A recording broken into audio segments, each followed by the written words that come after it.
Hi students, we are discussing how to construct a PDA from the given context-free grammar. As a continuation of the previous video, in this video we will discuss bottom-up approach. Right, bottom-up parsing.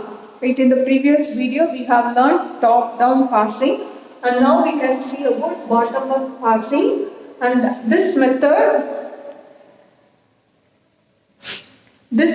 is used to build a PDA from the context-free grammar. Question will be your context-free grammar and you are supposed to construct your PDA, and as you know, there are two approaches in constructing a PDA from the given context-free grammar: top-down approach and bottom-up approach.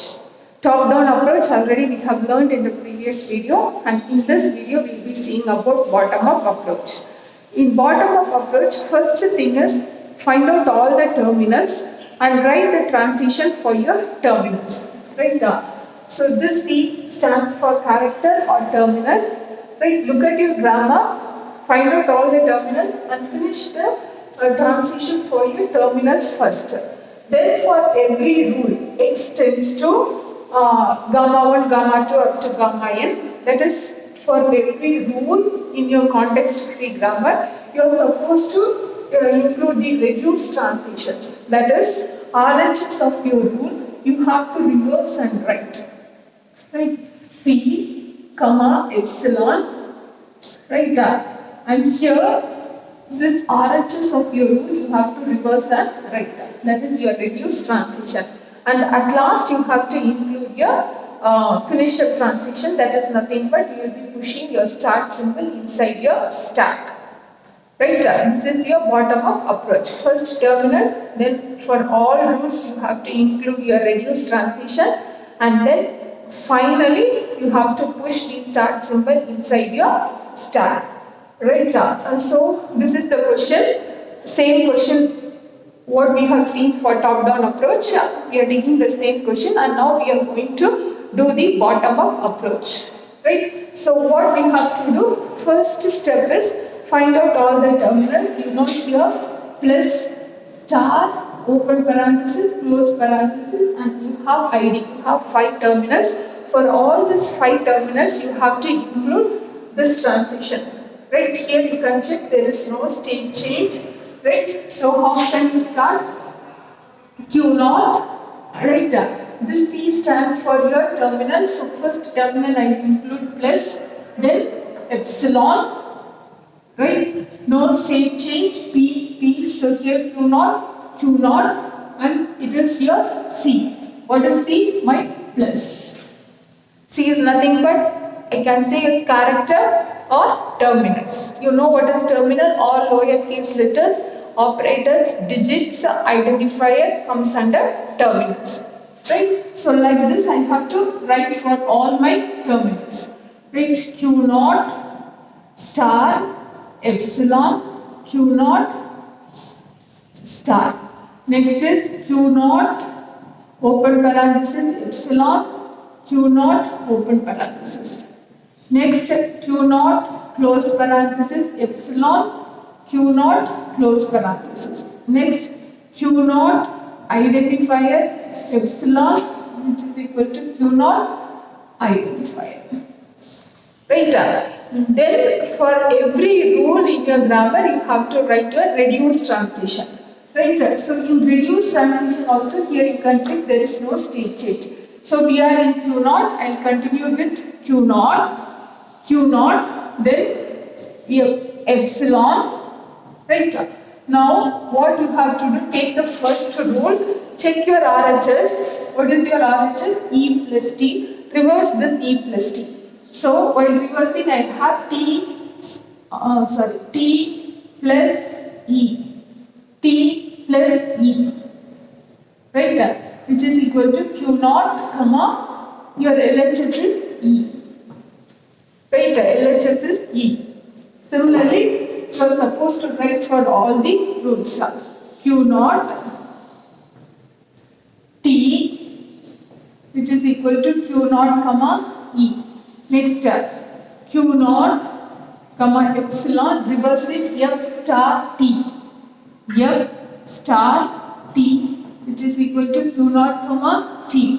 Next q naught epsilon f, which is equal to q naught comma t.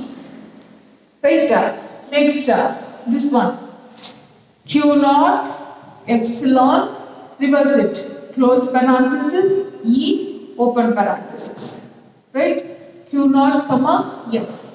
Next it is q naught epsilon id, which is equal to f, q naught f, right? And now we finish a transition. In finish a transition, you can now do PQ. There is a state change. So now I am in Q naught. So Q naught, right? Epsilon, yes. Epsilon, what is this? Yes, nothing but start symbol. Here, which is your start symbol? E. Right? So make a state change. Q1, comma, what is it? Epsilon. Right? So this is your answer. We have converted the given context-free grammar to the PDA. These are my PDA transitions. Next, what should I do? For this transition, I have to draw the PDA diagram. Right? So here it is. Q naught. You can see the complete thing. I have only two states, Q naught and Q1. I have Q naught and Q1. Right? So check the first transition, Q naught, Q naught. So Q naught, Q naught. So until the last but one transition, right? There is no state change. So everything comes in self loop. And the last transition, there is a state change. Right? So in self loop, what am I supposed to write? Plus epsilon slash plus. Next star epsilon slash star. Then open parenthesis epsilon, open parenthesis, close parenthesis, epsilon, close parenthesis. And then id, id comma epsilon, id. Right? Then epsilon comma t plus e slash e.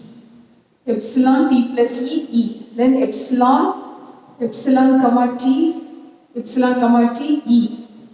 Right, epsilon, epsilon comma f star t slash t, epsilon comma f, epsilon comma f t.